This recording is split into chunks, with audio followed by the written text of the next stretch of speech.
Mauma duto vinovi e majivie matin daweto. Mauma duto vinovi e majivie matin daweto. Wiropo no we imau. Wiropo no we dagbelo boso da logo nagbelo. So da logo nagbelo. Laila ila ila. Laila ila ila ila la ila. Madame, Mademoiselles, Messieurs, Assalamu alaikum wa rahmatullahi wa barakatuhu. Merci d'être fidèles une fois encore à l'émission de notre L'aube naissante. Dans tous les pays du monde, nous avons fait un constat que dans les rues, on retrouve toujours des enfants qui s'amusent par-ci, qui s'amusent par-là. Aujourd'hui, nous voulons comprendre les raisons de ce phénomène et les risques auxquels ces enfants sont confrontés. Et pour discuter de ça, nous avons mes deux invités traditionnels, M. Hassani Yaya, et le missionnaire Abladon Yahya. M. Sab, comment a-t-on arrivé à ce que les enfants se retrouvent dans la rue? Ça, c'est ma première question. Le débat est lancé. Wa alaykoum salam wa rahmatullahi wa barakatuh. Ces enfants que nous retrouvons partout dans les rues se retrouvent dans les rues pour certaines raisons. Parfois, c'est manque de responsabilité des parents. Il y a des parents, après la naissance des enfants, au lieu de s'occuper des enfants, dans tous les domaines spirituels et matériels, ces parents négligent ces enfants. Il ne tient pas compte de l'éducation des enfants, c'est-à-dire de leur nourriture ainsi. Et autre chose, il y a également les conflits familiaux qui créent également la rencontre de ces enfants dans les rues. Parce que quand il y a conflit entre les deux parents et que les parents se divorcent, vous verrez que soit la maman laisse les enfants au monsieur qui, par des moyens, Pas manque de moyens. non, avec des moyens, okay, pense également à se remarier à d'autres femmes. Okay. Maintenant, sa femme, la nouvelle femme qui a intégré la maison, maintenant voit ces enfants-là de mauvais œil. Okay. Maintenant, la nouvelle femme maltraite ses enfants. Okay. Ce qui amène aussi les enfants à fuir les parents. Comme leur maman d'origine n'est pas là, donc à quoi ça sert de rester dans la maison si ma marate me maltraite? Ok. Nizam, quel complément vous avez par rapport à ça? Les causes. D'abord, il faut comprendre quelque chose. Quand on parle de l'enfant de la rue ne donne pas d'enfant. La rue n'a jamais donné d'enfant. L'enfant nos enfants provient toujours d'un père et d'une mère. Et quand l'enfant provient d'un père et d'une mère, le point fondamental, c'est manque de responsabilité. La fuite de responsabilité des parents. Oui, le missionnaire l'a dit. Le missionnaire l'a dit. Oui. C'est très très important qu'il faut le souligner parce que quand on laisse le côté des conflits qu'il y a, c'est les parents qui devaient s'occuper. L'enfant n'a pas cherché à venir dans ce monde. C'est le papa, la maman qui a voulu que l'enfant arrive dans ce monde. Et quand ils ont accepté que Dieu les a accordé ce cadeau-là, il faudrait qu'ils prennent en charge l'enfant là pour que l'enfant devienne quelque chose demain. Vous avez dit prendre en charge. Il y a un problème de charge. Il y a un problème de charge là. Et c'est facile aussi. C'est facile. C'est facile parce que si on ne se donne pas à la chose, on pense que c'est difficile. Mais il faut, même si l'enfant va se retrouver dans la rue, mais qu'est-ce que le papa et la maman sont en train de manger à la maison? Donc c'est très important. C'est parfois ce que l'enfant leur rapporte, après avoir déambulé dans la rue, voir ce que les enfants leur rapportent qui les servent encore à manger. C'est pourquoi il faut que les papas, les mamans soient conscientes de leurs responsabilités vis-à-vis de ces enfants-là qui sont arrivés dans ce monde. Nous sommes sur un plateau islamique ou un plateau spirituel. Il y a ce verset coranique qui dit « Bismillahirrahmanirrahim. Wala taqtulu awladakum khashyati imlak. Nahnu narzuquhum wa iyyakum in taqtuluhum kana hitran kabira. C'est-à-dire que, et ne tuez pas vos enfants par peur de la pauvreté. C'est nous qui pourvoyons à leurs besoins. Et au vôtre, assurément, les tuer est un grand péché. Nous voyons ici que la responsabilité des parents, si on bâcle la responsabilité, si les parents négligent leur responsabilité, c'est sûr que les enfants vont se retrouver dans la rue. Parce que c'est les parents qui sont les responsables, les géniteurs, ceux-là qui doivent garder leurs enfants, ceux-là qui doivent protéger l'enfant. L'enfant ne connaît rien, l'enfant ne comprend rien. Il va se retrouver facilement dans la rue. Donc, la grande responsabilité, c'est aux parents. Maintenant, en dehors de ça, il y a des conflits. Comme le missionnaire vient de le souligner tout à l'heure. Il y a des conflits, peut-être que les deux femmes ou bien les coépouses ne s'entendent pas et que l'enfant fuit la maison. En dehors de ça, il y a aussi des guerres. Dans les pays où il y a des guerres, dans ces pays-là, le papa a fui de l'autre côté, la maman a fui de l'autre côté, l'enfant n'arrive pas à se retrouver. Simplement, et puis, ils sont morts. Ou bien ils sont morts, et puis l'enfant se retrouve dans la rue. Donc, ces fléaux-là, ces choses-là, amènent beaucoup de mauvais comportements et les enfants se retrouvent dans la rue. Donc, la misère, la pauvreté, le conflit, manque de responsabilité, toutes ces choses-là sont les orphelins. D'accord. J'imagine que ces enfants sont exposés à beaucoup de dangers. Oui, beaucoup de dangers, beaucoup de dangers. On ne peut pas, la liste est aussi, on ne peut pas tout mentionner. Regardez par exemple un enfant qui se retrouve dans la rue. Donc ça veut dire la drogue, la misère, le vol, le brigandage, la criminalité, et même le terrorisme qu'on est en train de créer. Qui sont ces enfants-là qui sont en train de... C'est ces enfants-là qu'on utilise. La débauche, la grossesse précoce, les accidents, la mendicité, le djihadisme et autres. Donc c'est parce que l'enfant n'a pas reçu une bonne éducation, c'est à cause de ça qu'il se retrouve dans la rue. Et il faut noter aussi ce facteur-là. Un enfant ne peut pas donner naissance à un enfant. Lorsqu'on voit nos petites filles avec chipette sur les fesses, et puis on voit les lombrines dehors, et qui se disent déjà qu'elles ont peut-être sont déjà devenues filles ou bien femmes, vous allez voir que c'est le déclin moral et spirituel. Et quand une petite fille tombe enceinte, elle va soit jeter cet enfant-là dans la rue, ou bien elle va se débarrasser de l'enfant, et puis c'est des problèmes. Donc c'est un déclin total et les dangers sont énormes. Bien ça. Ok, d'accord, on évolue alors. Maintenant, ce qui fait mal, c'est que parfois on remarque dans les pays que c'est le fait d'envoyer même des enfants dans la rue, c'est organisé. C'est notamment, pour ne pas citer ces pays, des gens qui, de façon délibérée, les parents sont là, ou bien ils confient les enfants à un oncle, et c'est l'oncle en question qui organise cette mendicité des enfants et qui les envoie dans la rue.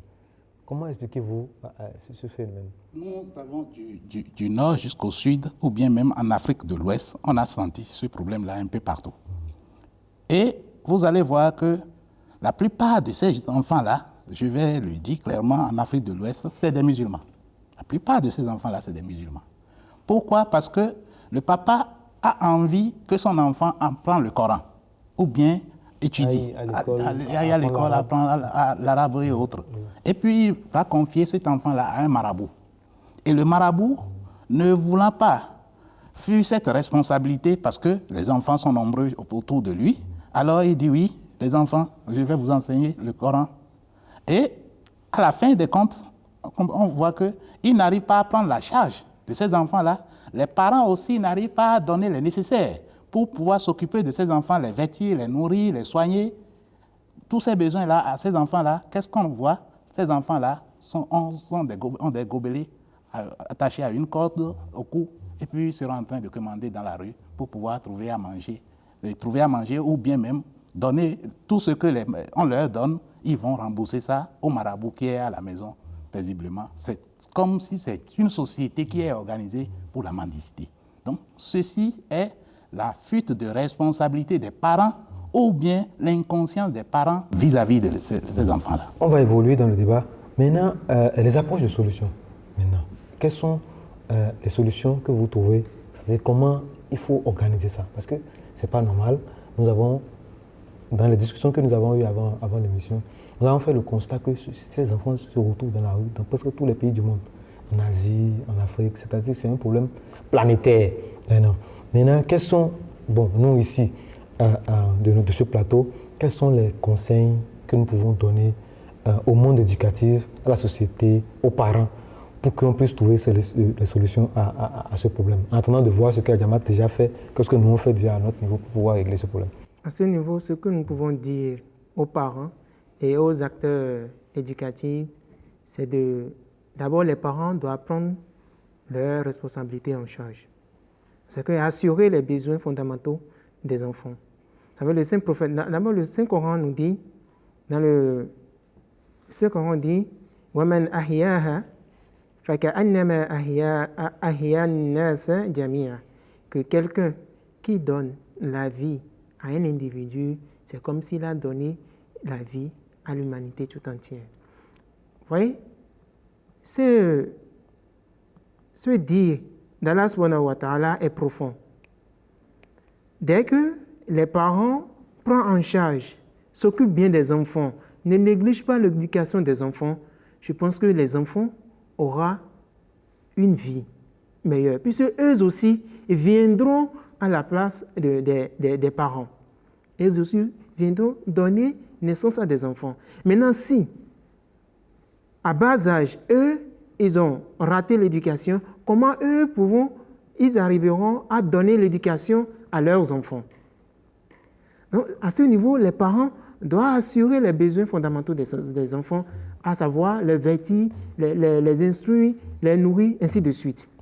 L'autre chose... remarque que les parents d'abord, comme l'a dit le missionnaire, il faut que les parents prennent d'abord leurs responsabilités. Bien sûr. Maintenant, ensuite, d'abord, pour en revenir, le saint prophète Mohammed sallallahu alayhi wa sallam nous a enseigné, il a dit dans l'un de ses dires que le meilleur parmi vous est celui qui est meilleur à l'égard de sa famille. C'est-à-dire quoi? Sa femme et ses enfants. Il y a des parents aujourd'hui, ils ont l'argent, mais le dépenser sur sa famille à la maison est un travail pour lui. Il aime se montrer ailleurs, dehors, que de se montrer, d'être bienveillant à la maison. En cela, le saint prophète Mohammed sallallahu alayhi wa sallam nous dit, le meilleur d'entre vous est celui-là qui est bienveillant envers sa famille. L'autre chose, c'est une atmosphère paisible dans le foyer. Il faut qu'il y ait d'harmonie dans la maison. Les deux parents doivent se comprendre. Pour éviter des conflits au niveau des familles, ce qui peut amener aussi les enfants à aller dehors. Bien sûr. Aussi. Autre chose, si nous venons au niveau de l'État, l'État doit avoir un plan pour ses enfants en créant des écoles. Puisque Allah subhanahu wa ta'ala dans le Saint-Coran a dit Bismillahirrahmanirrahim Iqra bismi rabbika alladhi khalaqa khalaqal insana min khalaq Iqra wa rabbuka al-akram. Dit au nom d'Allah, le gracieux, le miséricordieux, récite au nom de ton Seigneur qui a créé. A créé l'homme d'un caillou adhérent, récite, et ton Seigneur est plus noble. Si nous prenons ce verset, dans ce verset, Allah subhanahu wa ta'ala nous interpelle sur l'acquisition de la connaissance académique. Non seulement nous allons nous accrocher aux connaissances spirituelles, mais aussi nous devons nous attacher aux connaissances académiques. Cela nous aidera beaucoup, puisque c'est ça, si les parents arrivent à comprendre cela, là, l'État également jouera son rôle comme cela se doit. Donc, au lieu que les enfants se retrouvent dans la rue, c'est mieux que les enfants se retrouvent à l'école. À l'école. D'accord. OK. Monsieur Nsab, sur ce point précis, nous avons besoin de donner de bons conseils aux acteurs éducatifs pour pouvoir prendre en charge ces enfants. Le missionnaire a déjà énuméré quelques-uns de ces conseils. Donc, qu'est-ce que vous avez ajouté pour pouvoir améliorer la condition de vie de ces enfants-là? Il faut noter que quand nous parlons des fléaux de ces enfants-là, l'État doit prendre ses engagements. L'État doit prendre ses engagements. Oui, que ça soit... L'État, je suis d'accord que l'État prenne. Comment il doit le faire? D'abord, il faut que l'État reconnaisse que j'ai ma population qui est en train de souffrir. Mon peuple est dans la rue. C'est ça, c'est dans le cadre de la pauvreté, c'est ça? Non seulement dans le cadre de la pauvreté, il faut être conscient. Il faut faire sortir des lois. Il faut faire sortir des lois pour réglementer certaines choses. Quand on va, par exemple, à Parakou, à Djougou, et on voit des enfants se traîner avec des bols dans la rue, ça ne nous honore pas. Ce n'est pas la beauté, ce n'est pas la finesse à notre pays. Oui. Donc il faudrait que l'État prenne des dispositions et que les parents aussi soient conformément à la loi votée. Donc si l'État prend ces dispositions, l'État décrète des lois, vous allez voir que tout va se mettre en ordre. Mais ces acteurs politiques, ils ne veulent pas prendre des lois. La raison en est que lorsque nous allons prendre les lois maintenant, on ne verra pas les gens qui vont voter pour nous. Donc, ils ont politisé la chose de telle en sorte que personne ne veut aller du côté où il faut corriger les choses comme cela se doit. Oui, mais je ne vous coupe pas, mais sachez qu'il y a d'autres pays quand même où il y a des lois. Il y a des lois, mais ça n'a jamais empêché des gens d'être dans la rue. Mais c'est ça. Si vous allez par exemple au Sénégal, c'est interdit en fait. C'est parce que voir ces enfants dans la rue. Mais malgré ça. Pourquoi la loi? La loi n'a pas de sens si elle n'est pas mise en application. Donc, il faut que la loi soit mise en application, il faut les règlements, il faut que des gens sanctionnent pour que la loi soit mise en application. Mais s'il n'y a pas de règlement et il n'y a pas de la mise en application de la loi, donc ça veut dire que les choses... En dehors de ça, c'est que parfois, l'État se retrouve dans le marteau et l'enclume. C'est-à-dire qu'il a des pressions extérieures. Ces pressions extérieures font que les conséquences de ces pressions extérieures vont déverser. Je prends l'exemple de la RCA. Vous allez voir beaucoup d'enfants dans la rue. La République centrafricaine. Vous allez voir beaucoup d'enfants dans la rue. Et qu'est-ce qui est à la base de tout ça? Est-ce que c'est les Centrafricains même qui veulent se lutter entre eux? Non.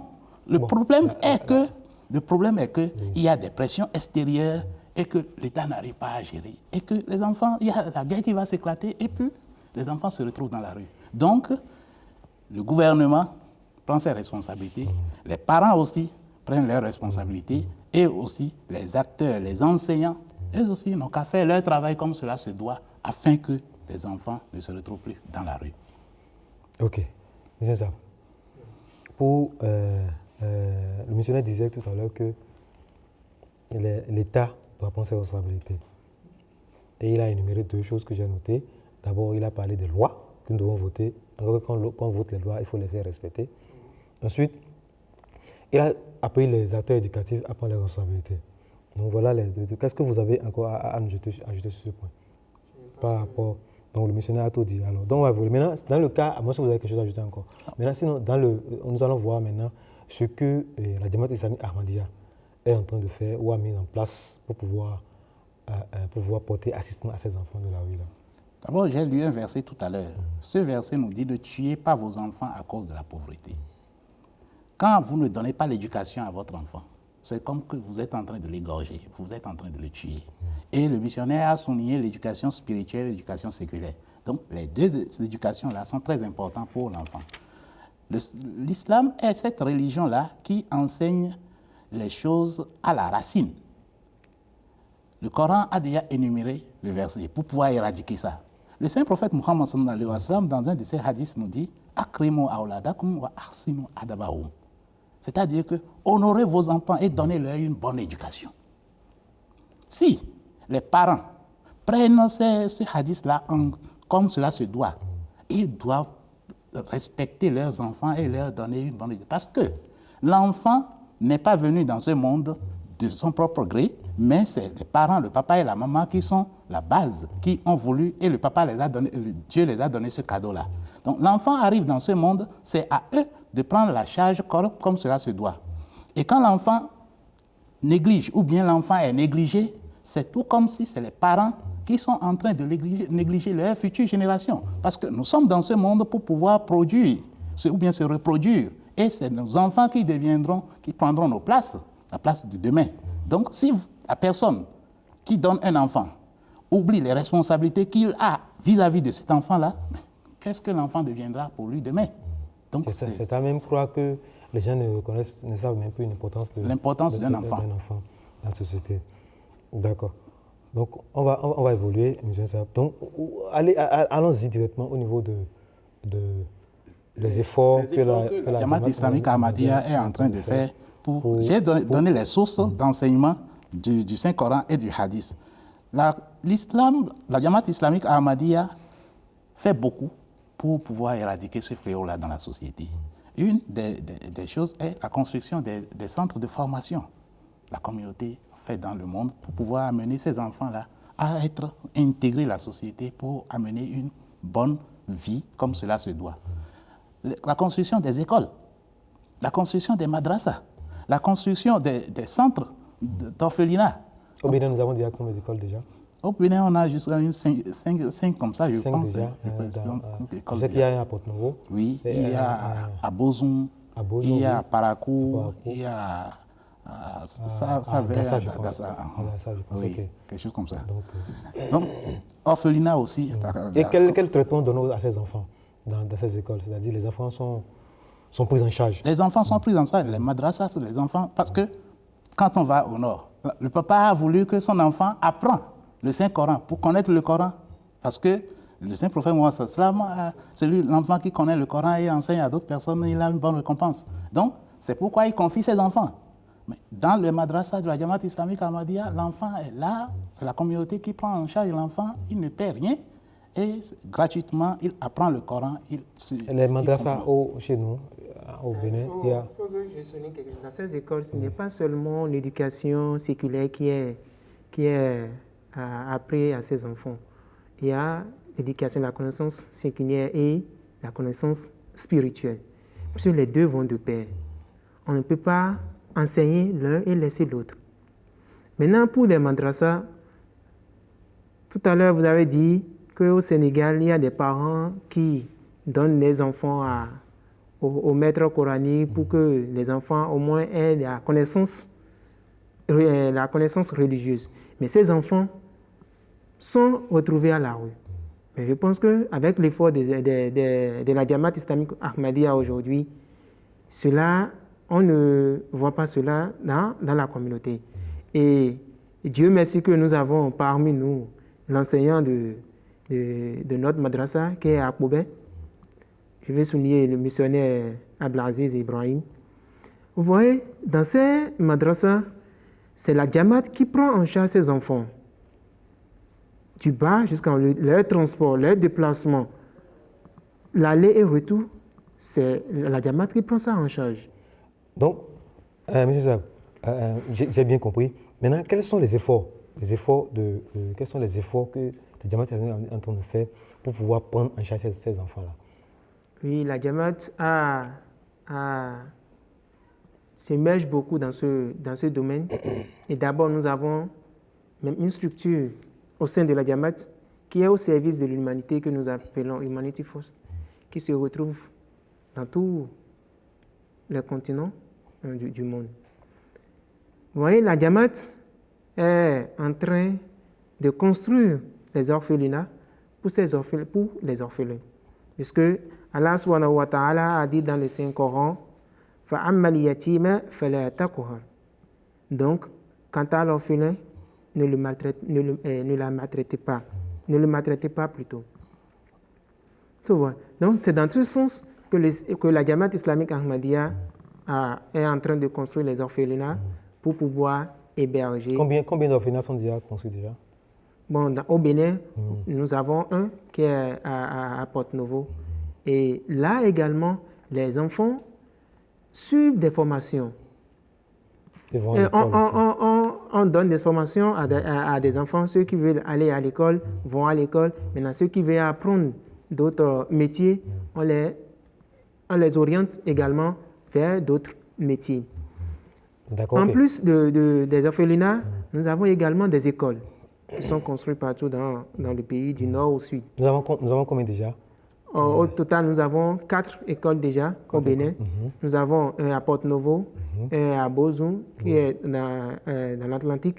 Il y a un à Dassa et un à Parakou. D'accord, ok. D'accord. Maintenant, comment on admet les enfants dans cette école? Oui. Est-ce qu'on les prend dans la rue, on les envoie ou bien comment ça se passe? À ce niveau, comme nous avons déjà l'orphelinat, maintenant, les membres, c'est que les organisateurs qui sont déjà au niveau de l'orphelinat, maintenant, eux, ils essaient de faire ce travail. Là, on regarde les écoles qui sont proches et on envoie ces enfants là dans ces écoles-là. C'est ça. Les efforts de la Jamaat islamique ahmadiyya, en dehors de l'orphelinat et des écoles, il doit y avoir des madrasas aussi. Oui, ce qui est important pour la Jamaat islamique ahmadiyya, premièrement, c'est la sensibilisation. Donc, il y a l'effort qui est fait au niveau de la sensibilisation pour que les parents reconnaissent leurs responsabilités afin de ne plus laisser leurs enfants dans les rues. En dehors de ça, il y a ces centres-là qui sont créés partout où les enfants, par le biais de leurs parents, peut-être que c'est un orphelin, il n'a personne, mais il a son tuteur. Donc, par le biais de leurs parents, ils vont essayer d'être en contact avec les responsables et par là, on place les enfants là, dans ces orphelinats-là. Okay. Donc, il y a ces écoles-là, il y a ces centres de formation, il y a ces sensibilisations qui sont faites. Toujours est que l'on donne une bonne éducation à l'enfant pour que l'enfant, c'est le relais ou bien c'est la génération future. C'est eux qui vont nous remplacer afin que demain, nos progénitures ou bien nos descendants continueront la mission pour laquelle nous sommes venus sur cette terre. Et j'espère qu'en dehors des enfants de la rue, d'autres enfants aussi en situation difficile sont aussi acceptés. Oui, d'autres enfants sont acceptés, puisque quand on parle des enfants, ce n'est pas seulement les orphelins. Il y a aussi des parents qui sont là, mais qui n'ont pas cette capacité-là de pouvoir supporter par la bénédiction de sa sainteté, le Khalifa Masih Hamis, Ayadallah Ta'ala Binas Laziz. Donc, il y a ce mouvement-là qui essaie de récupérer ces enfants-là pour pouvoir les placer dans ces centres-là. Monsieur, votre mot de fin. Nous allons... Parce qu'il faut qu'on insiste quand même sur le fait de protéger les enfants. Surtout parce qu'il faut que les gens reconnaissent déjà l'importance des enfants. Nous allons conclure quoi. Pour finir, comme vous l'avez dit, les parents doivent prendre en charge leurs responsabilités. Ça, c'est nécessaire. Et qu'ils doivent savoir que ces enfants-là sont importants et ils aussi, les enfants, quand ils auront une bonne éducation de leur part, ils aussi viendront également donner ces éducations reçues à leur progéniture. C'est pourquoi le saint prophète sallallahu alayhi wa sallam a dit une fille, que enseigner, donner l'éducation, une bonne éducation à une fille, ça profite à l'humanité. Oui, il vous a une minute pour conclure. Alors, j'ai dit, enfant de la rue ne donne pas d'enfants. Les pierres ne donnent pas d'enfants. Certainement que cet enfant-là est sorti d'une mère et d'une femme. Il faudrait que les parents prennent leurs responsabilités et qu'on ne voit plus ces gens des enfants se promener avec les gourdins ou bien les petits bols partout. Merci. Il faut faire des recherches pour placer ces enfants-là auprès des institutions comme la Jamaat islamique ahmadiyya le fait, ces madrasas-là, pour que ces enfants-là trouvent un endroit pour apprendre comme cela se doit. Merci, monsieur le missionnaire. Merci, cher missionnaire. Mesdames et messieurs, nous aurons compris que les enfants sont des biens qu'il faut bien entretenir, les éduquer, leur prendre soin d'eux, tout faire pour que nos enfants ne se retrouvent plus dans la rue. Voilà le message que j'ai compris de cette émission. Merci pour votre fidélité. Merci encore une fois. Nous allons nous retrouver très prochainement pour une nouvelle émission sur l'émission Aube naissante. Assalamu alaikum wa rahmatullahi wa barakatuh. Wa alaikum salam wa rahmatullahi wa barakatuh. Parce que le truc là, nous a désorganisé un peu. La ilaha illa illa, la ilaha illa illa illa, la ilaha illa, la ilaha illa illa, la ilaha illa illa illa, la ilaha illa, la ilaha illa, Muhammadu Tobinobi. Majivie matinda weto, mauma duto vinovi, e majivie matinda weto, viropo no we imau, viropo no we dagbelo busodu.